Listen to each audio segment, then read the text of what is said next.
Okay. Whew. Oh, there we go. All right.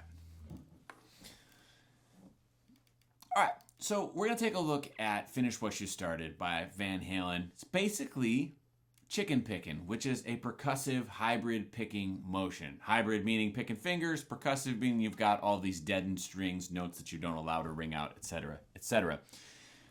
There's a defined part of the riff, the part that goes, and then there's a bunch of Eddie improvising, just some stuff that fits over E7 to A7, kind of a blues type thing, country blues that he's playing.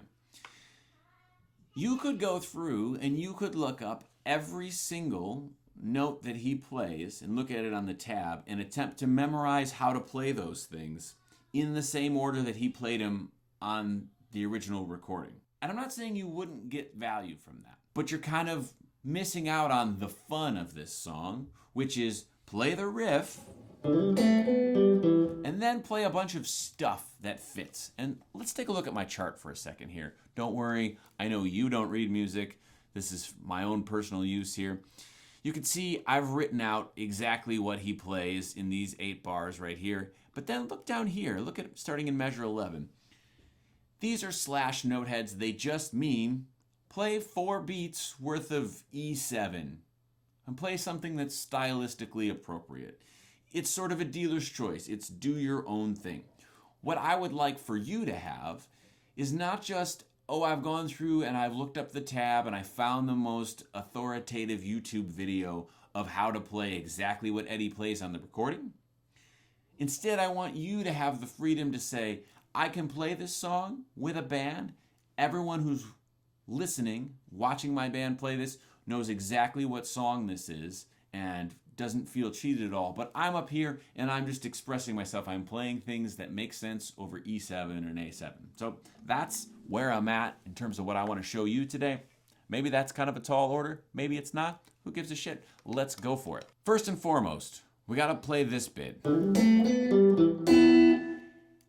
The tab for this is available everywhere. I'm happy to show you where those notes are, but the thing that is not so available everywhere is the win, the rhythmic information. I've written it here with standard notation. I could explain it to you with Takadimi rhythmic solfege syllables, but the easiest way, the most direct way, is to get it so that you can hear it and not just take the song and hit start and then rewind it back to the beginning and start again and start again and start again. There are better ways to do this, namely these stems. This is what we do inside of Guitar OS, the system. This is every instrument that plays on this track, and you can take it and you can mute things. So you could hear just that guitar by itself. You can hear just the drum beat. Practice along with the drum right there, or maybe just the bass and the drums together. You could take this. You can mute the singers. You don't want to hear them. That's totally fine. What we're going to do is just leave it as it is, and we are going to set a loop for these 4 beats. Measure 2. It's also measure 2 right here on this chart, what I have highlighted. You've got the click. There's another click right here, and you're playing this.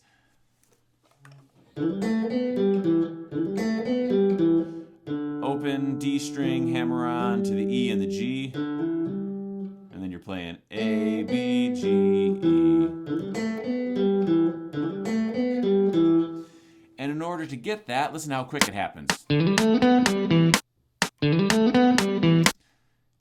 It's pretty fast. We're going to go up here and we're going to grab this thing and we're going to pull the slider down and we're going to play it, I don't know, let's play it a quarter slower.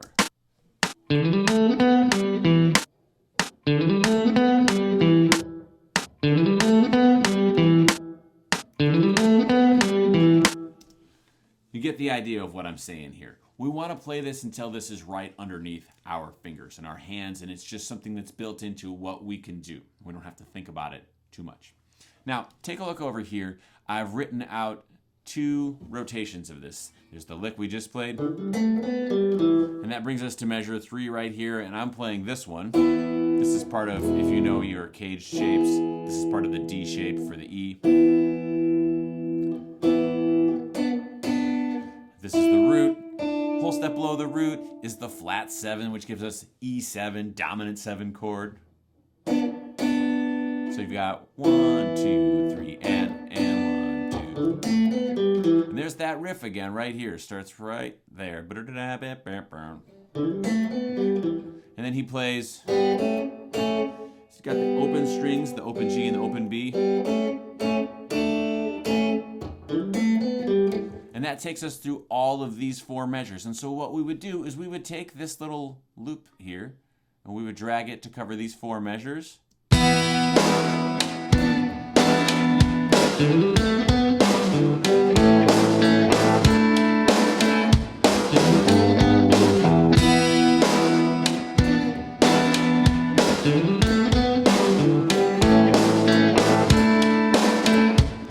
We play that over and over and over again until we get underneath our fingers and until we no longer need to have this quite so slow.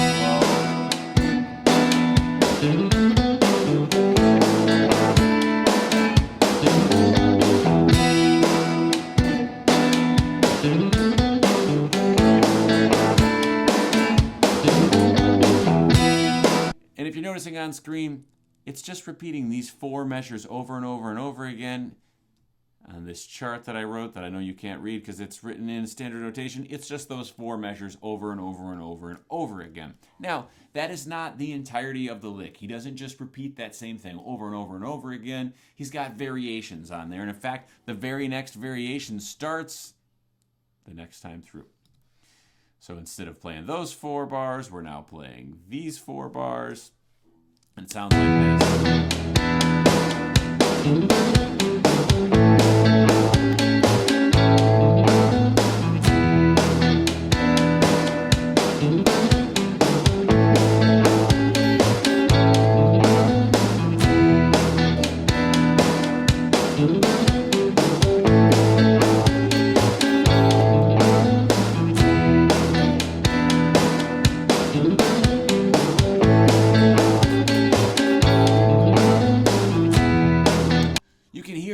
I didn't have it down. Even I have it written out right there in front of me. I didn't have the timing down. It took me a couple times to get into it, and I'm still not quite playing it at tempo. I'm 4% below the recorded tempo on this. But I can go over and over and over again, and I can play this. And I could go each of these sections one at a time, and I can start to see the different ways that Eddie Van Halen thinks about E to E7, A to A7, take the A7 back to the E.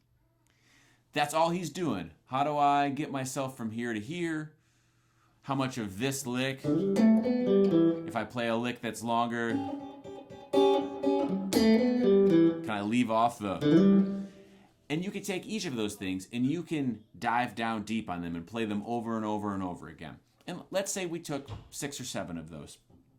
And each day for a week, we spent 5 minutes learning a new one of those. And we slowed it down as much as we needed to really start to make sense of it. And we'd take our 5 minutes and then we would say, okay, well, let me do the one I did yesterday. Let me just play through it once or twice to sort of get that underneath my hands.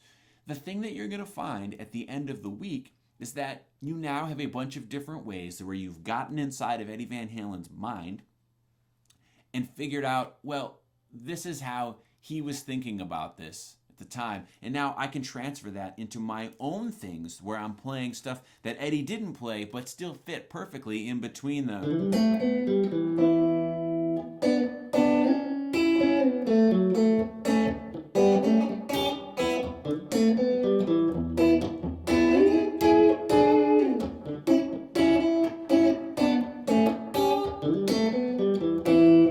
Just making up a bunch of stuff here, E to A. Is it very good? It's okay. I can keep working on those things.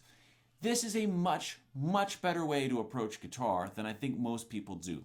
Is there value in going through and exhaustively learning each of Eddie's licks? Yes. Is there value in attempting to recreate it exactly when you step foot on stage? Sort of. So I don't want to take anything away from people who spend a lot of time tabbing these things out for all of our benefit. I don't want to shit on people who make really exhaustive YouTube videos on how to play the solo that Eddie plays on the record exactly. We can all stand upon the shoulders of those giants and say, Thank you. Thank you for making those things. But we also don't need to be beholden to what was played on the record, because go on YouTube, look up some live versions, and you'll see very quickly Eddie's playing something different every single time. He's out there just having fun, and I want that for you. I hope this has been helpful. Yeah, I'll see you next week. What we're going to do is we're going to take this, I'll chart out some more of these things. I'll show you how to play like this pre-chorus section, and we'll talk about the solo that's in here. And then I'm going to package all this stuff up for you. I'll give you this chart that I've made. I'll give you these files. This is in Apple's Logic. Don't worry if you're a PC. I will set this up inside of Studio One, which is a free DAW that's made by Presonus that I really enjoy. You have the same sort of thing where you can slow things down, you can mute things and get that out of the way. And this is something that we do inside of Guitar OS, the system. We do 7 songs each month, 8 songs if you include the one that we do publicly. This is our first month trying that out. So we are going to learn songs in this new, better way, where we're looping little sections, we're slowing things down, we're muting the things we don't want to listen to. I think you get the idea. I'll see you out there. Thanks.